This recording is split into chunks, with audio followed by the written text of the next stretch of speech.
कणी कणी पंजाब दी सिंध सागर दी लो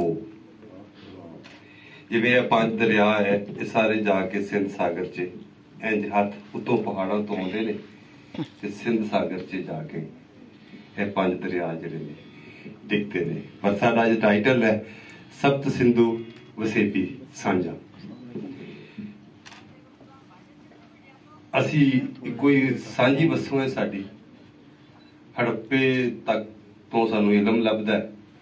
इस पूरी वसों का वड्डा सब तो वड्डा शहर है और एक पूरी वसों है, पूरी सिविलाइजेशन है और इनू पूरी दुनिया ने मन्निया भी है। मोइंजदाड़ो दा एक शहर है।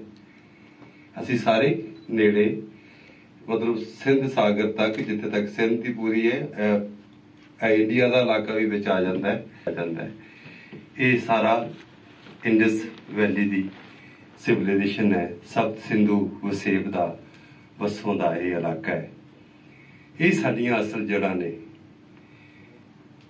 इस वसों दे की रंग ने तवारीखी तौर पर अज तो 5000 साल पहले 8000 साल पहले असी किवें वसदे सां, साडे साधन की सी गुजरान दे लिविंग दे, कि असी कोई बहुत लड़न भिड़न वाले सां या अमना वाले सांझा वाले मुहब्बतां वाले जिया जीवन दे नाल प्रीत करन वाले रल के सांझ दे नाल अपनी वसों नूं अपने वाह पैंदे मामलिਆਂ मसलिਆਂ नूं अपने होण दे आदर्श नूं असी कित्थे तक लैके गए। इहदे विच बहुत सारियां काढां, बहुत सारियां गल्लां, बहुत सारी खोज, बहुत सारी परख, बहुत सारा इलम सानूं किताबां 'च लभदा है। जिहदे हवाले नाल मैनूं यकीन है कि अज दे साडे जिहड़े डिस्कशन का जिहड़ा सैशन है, डिस्कशन सैशन कह लो या एक विचार सांझ कह लो, वो अनवर अजीज चांडियो जी और नाल अपना डॉक्टर आदिल अजीज ये गल करनगे। गल असीं सारे करांगे। साडी ये संगत दा जिहदे विच असीं रल के बहिने आ, इहदे दा यही हुसन है। इहदे 2 सैगमेंट है, बल्कि 3 कर लो। एक संगीत दा भी है, एक फिल्म दी स्क्रीनिंग है ते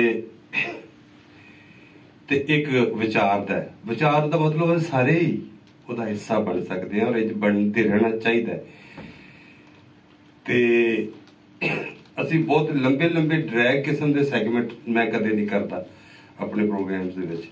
मैं कहना कि लोगों की हुण भी टेंशन का कुछ स्पैन ही बड़ा थोड़ा जिहा है और टिकटॉक वेख वेख के तुसीं उंज कमले हो गए हैं कि सानू टिक के कोई मूवी वेखण दा हुण टाइम नहीं है। 10 मिनट तक वेखण दा सुनन दा टाइम नहीं है। असी अपने वारे दीयां गल्लां सुनदे हां, वारे दा कहने हां, वारे वाली थां ते जाने हां। इस गल ते मैनूं बड़ी खुशी है ते जे हत्थ खुले ने अपने वास्ते ताड़ियां लाओ कि तुसीं इत्थे आए हो, तुहानूं इत्थे आना वारे च सी अज। सच्ची मुच्ची इत्थे बंदे दी जिंदगी बड़ा कीमती वेला है।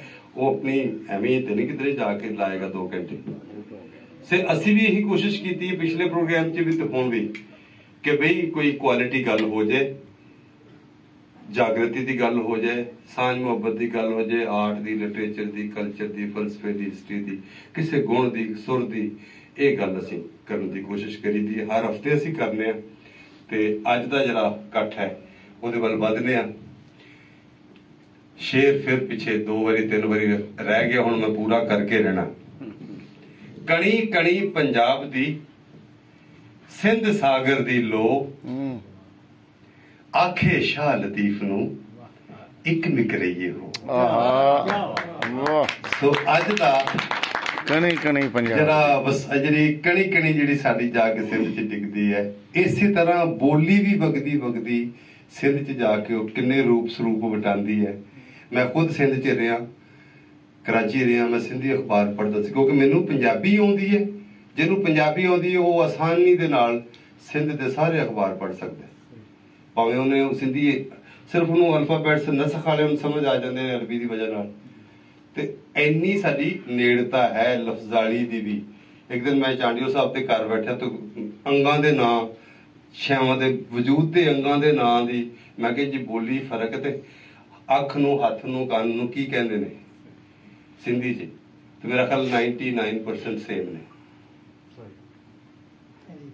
ਹੁਣ ਵਜੂਦ ਸਾਡਾ ਸਾਂਝਾ, ਵਜੂਦ ਦੇ ਅੰਗ ਰੰਗ ਸੰਗ ਨਾ ਸਾਰੇ ਸਾਂਝੇ ਨੇ। ਤੇ ਇਹ ਹੁਣ ਅਸੀਂ ਧਰਤੀ ਦੀ ਕਿਸਮਤ ਹੈ ਕਿ ਸਾਡੀਆਂ ਕਰਤੂਤਾਂ ਲੱਛਣਾਂ ਦੀ ਵਜ੍ਹਾ ਨਾਲ ਪੂਰੀ ਧਰਤੀ ਦੇ ਸੀਨੇ ਤੇ ਲਕੀਰਾਂ ਵੱਜ ਗਈਆਂ ਨੇ, ਪਾਸਪੋਰਟ ਬਣ ਗਏ ਨੇ, ਵੰਡੀਆਂ ਪੈ ਗਈਆਂ ਨੇ, ਕੌਮਾਂ ਜ਼ਾਤਾਂ ਦੇ ਮਜ਼ਹਬਾਂ ਦੇ ਨਾਂ ਤੇ, ਨਸਲਾਂ ਦੇ ਨਾਂ ਤੇ। ਉਹ ਅਸੀਂ ਜਿਹੜੀ ਇਸ ਵਸੋਂ ਦੇ ਵਿੱਚ, ਇੰਡਸ ਸਿਵਲਾਈਜੇਸ਼ਨ ਦੇ ਵਿੱਚ ਵਸੋਂ ਦੀ, ਇੱਕ ਤਾਂ ਅਸੀਂ ਉਹਦੀ ਉਚੇਰਤਾ ਦੱਸਣੀ ਚਾਹੁੰਦੇ ਹਾਂ, ਉਹਦੀ ਸਾਂਝ। ਫਿਰ ਇੱਥੇ ਜਿਵੇਂ ਇਸ ਮੁਲਕ 'ਚ ਵਸਦੇ ਜਿਹੜੇ ਲੋਕ ਨੇ, ਇਹਨਾਂ ਦੀ ਆਪਸੀ ਕੌਮੀਤੀ ਤਵਾਰੀਖੀ ਔਰ ਵਸੇਬੀ ਜਿਹੜੀ ਸਾਂਝ ਹੈ, ਉਹਦੀਆਂ ਹੀ ਗੱਲਾਂ ਅੱਜ ਦੇ ਪ੍ਰੋਗਰਾਮ 'ਚ ਹੋਣਗੀਆਂ।